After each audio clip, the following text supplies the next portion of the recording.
Thank you for staying with us here at Champion News Talk Radio, brought to you by championnews.net. During the break, we brought on Reverend Bob Vanden Bosch. And Reverend Bob, thank you for coming today. You're welcome. This is quite a Sunday show. What were we discussing? We were discussing over the break about religious liberties and what type of battle we're in right now. Specifically, what is your feeling on that? Well, specifically, as I look, we are facing the greatest struggles that we've ever faced. The HHS mandate is only the tip of the iceberg of what's intended, because the HHS mandate is not about contraceptives. It is about religious freedom.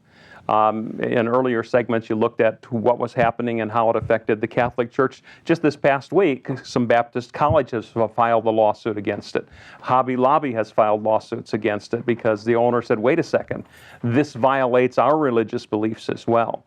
And to me, I think it's made clear by the statement that President Obama makes about freedom of worship. Freedom of worship is different than freedom of religion. How so? Freedom of worship is what you do when you go to church on Sunday. So you can do what you want to do when you go to church on Sunday. He just doesn't want you to practice it when you leave on Monday. And so for me, it's a matter of freedom of religion. Freedom of religion is the ability to step out the door of the church and put my religious beliefs into practice. That's what's expected of us. That's Absolutely. what God Reverend wants. Bob, that's a very good.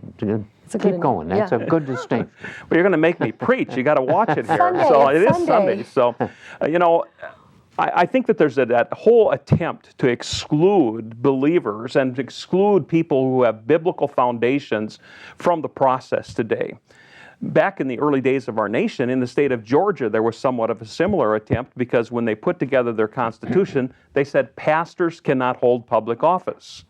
Well, the founding fathers just absolutely excoriated the folks from Georgia for that, and they said, what crimes have these people committed?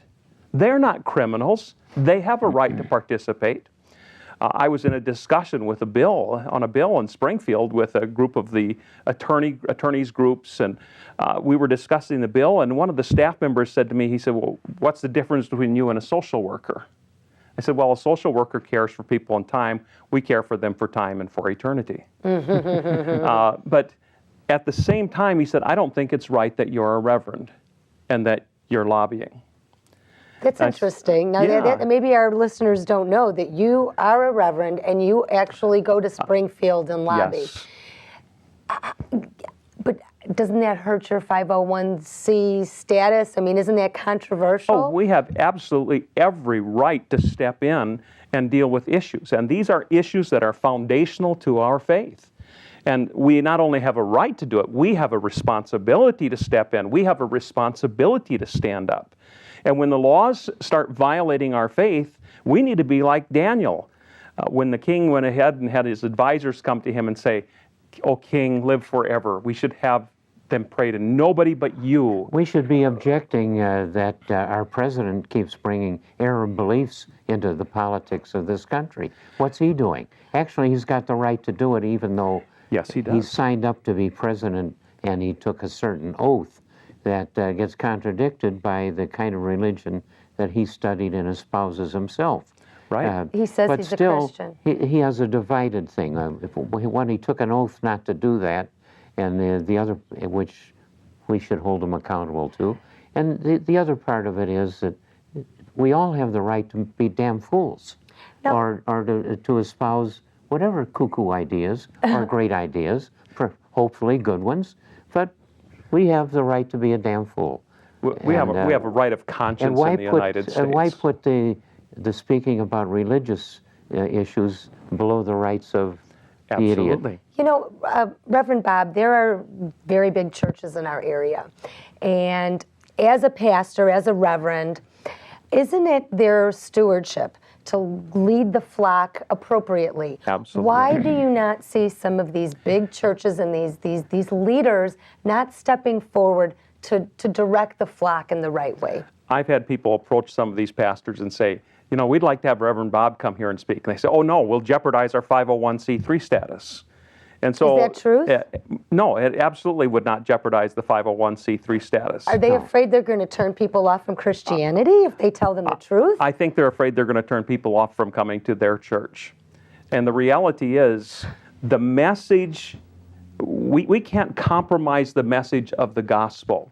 It's God's message, and we have to bring God's message. If there are other pastors listening to you right now, what do you have to say to them? If not now, in the next few days here before this election, what do you have to say to them to make them accountable to do the right thing? Well, first of all, it comes down to this.